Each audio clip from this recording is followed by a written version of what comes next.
la Mungu mchana wa leo. Nasemaje? Nipende kuwashukuru waimbaji kwaya yote kwa ujumla. Bwana awabariki. Tumeimba wimbo 138. Kwaya yote imeimba vizuri. Bwana azidi kuwabariki sana. Sitaweza kuwasahau kwaya vijana. Bwana awabariki. Pamoja na kwaya kanisa.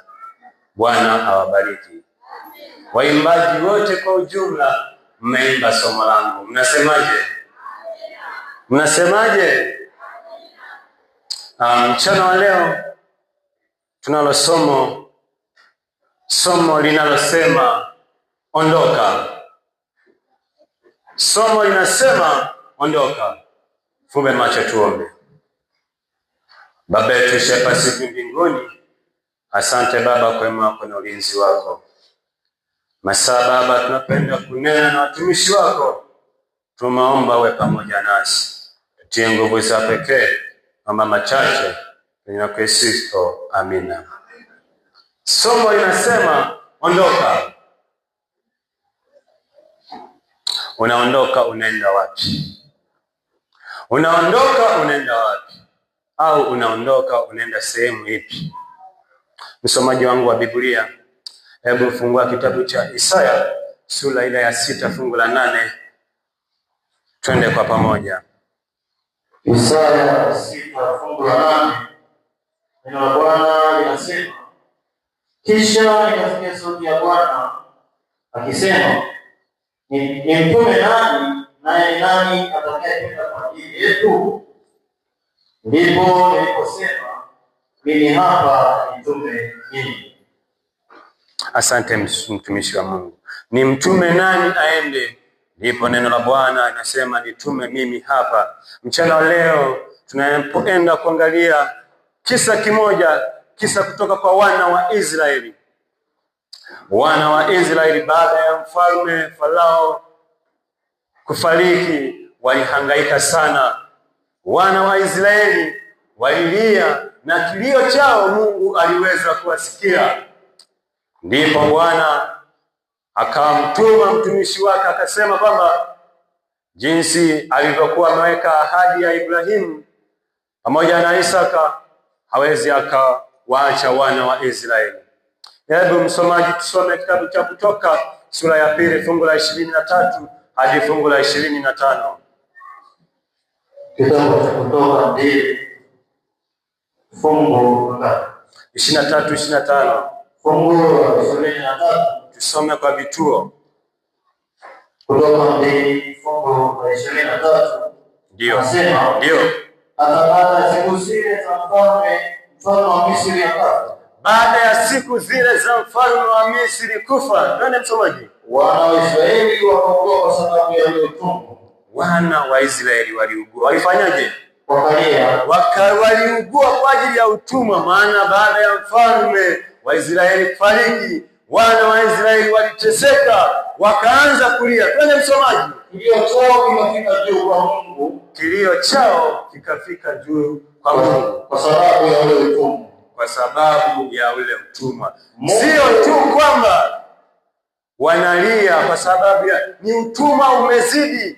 Wana wa Misri, jinsi mfalme Farao alipokuwa kwenye madaraka, walikuwa na hali nzuri, lakini tu baada ya kufariki mfalme wa Misri walipata mateso makali sana. Twende. Mungu akasikia kuugua kwao. Ndio. Mungu akakumbuka agano lake alilofanya na Ibrahimu na Isaka na Yakobo. Ndio. Twende msomaji. Mungu akaona wana wa Israeli na Mungu akawaangalia.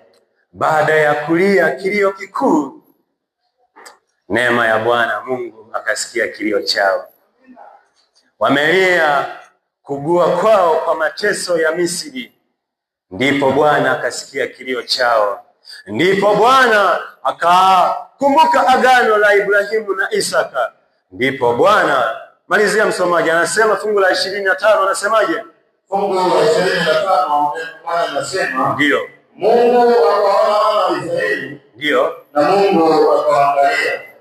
Baada ya kuwaona wana wa Israeli wanalia, wanahangaika, Mungu akawaangalia. Mchana wa leo Mungu amekuangalia wewe kwa shida gani? Mungu amekuangalia kwa changamoto gani? Na umemlilia Mungu kwa changamoto ipi? Mchana wa leo tutafakari wana wa Israeli, baada tu ya kulia Mungu aliweza kuwasikia. Na baada ya kusikia kilio hicho, ni nini sasa kilifanyika? Au agano la Mungu lilikuwa kwa mteule nani? Hebu msomaji tusome kitabu cha Kutoka fungu la 11. Kutoka 3 fungu la 11. Kutoka 3 fungu la 11. Ndio. Neno la Bwana linasema. Inasema, Musa akamwambia Mungu. Tusome fungu la kwanza. Tuanze fungu la kwanza. Fungu la kwanza. Ndio. Inasema. Ndio. Basi huyo Musa alikuwa kichunga kundi la Yethro mkwewe. Soma kwa vituo mtumishi. Anasema. Ndio. Basi huyo Musa alikuwa kichunga kundi la Yethro mkwewe. Ndio. Kuhani wa Midian.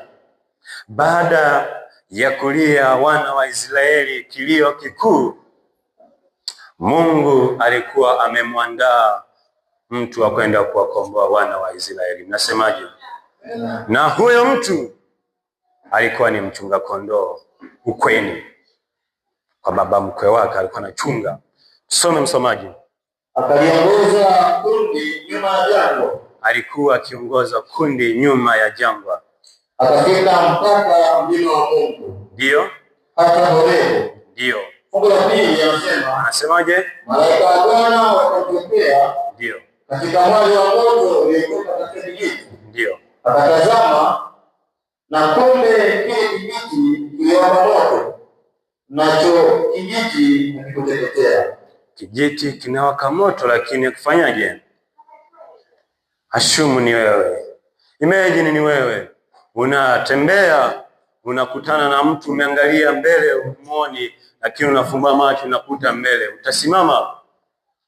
Ni mwendo wa kukimbia. Lakini Musa wakati akichunga katika mlima wa Bwana aliona kichaka kinawaka moto, lakini kinafanyaje? Soma fungu la 3 mtumishi wa Mungu. Anasema, ndio. Musa akasemaje? Nitageuka sasa niyaone haya makubwa. Musa kwa sababu alikuwa ni jasiri, Musa kwa sababu alikuwa na imani, Musa kwa sababu alikuwa na nguvu, akasema nitageuka niyaone maono haya. Twende msomaji. Kwa sababu kijiji hiki hakiteketei. Kwa sababu anashangaa kijiji kinawaka, lakini afanyaje? Moto unawaka, lakini akiunguzi kila kitu.